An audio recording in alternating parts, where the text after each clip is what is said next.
Hey, what's going on with it, bros, women, bronies, and pecs? This is the one, the only, Nintendo Free 2011, aka Criticism Guide 2009. So before we begin, real quick, the video is brought to you by Kroger Drinking Water, best shit in the world.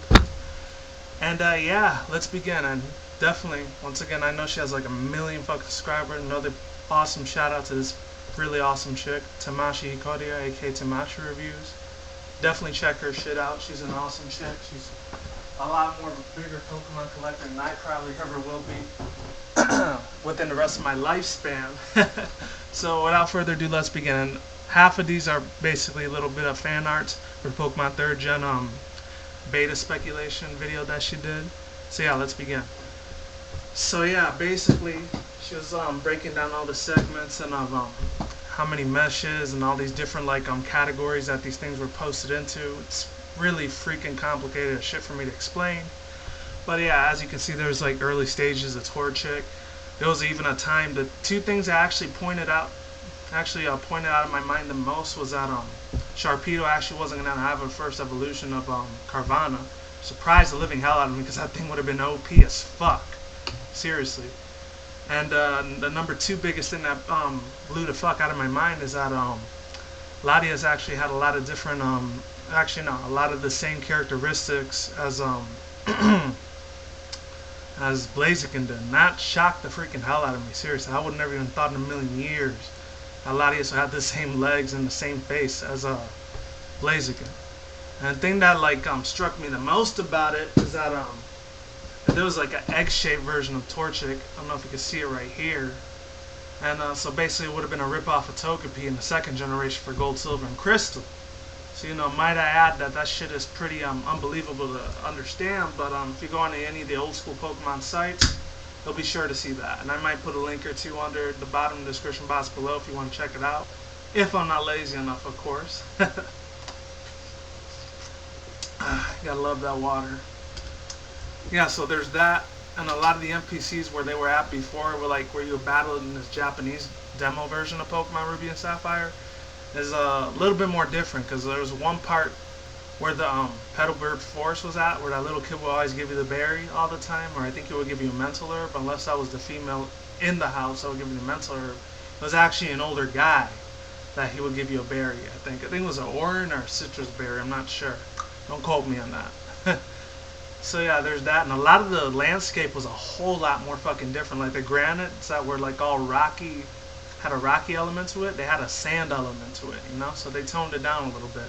Actually, a lot of the areas in the contest competition where they would change the buildings up, yeah, they changed a lot of the floor tiles up a little bit. In the beta version, they were all steel, but then on in the official version, the finale one, final, it would be all plain. And they would have stairs on it too, because in the first one, they didn't have it. And going back to Sharpedo, he actually didn't even have an ability at that time. Once again, it blew the living hell out of my mind, How on earth would you not give Sharpedo ability? I mean, that thing, his defense is shit, let's not get it wrong. It's not sugarcoat anything.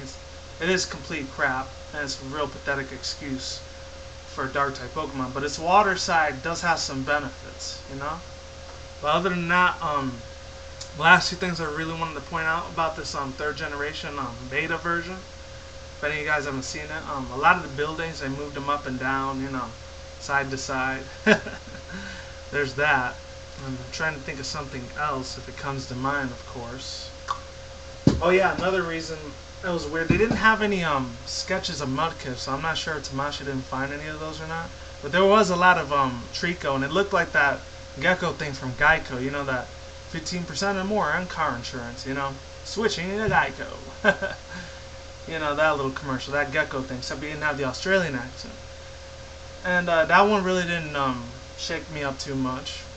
That was actually, it would have been a lot better if they would have kept him in his beta form, because he looked boss as shit.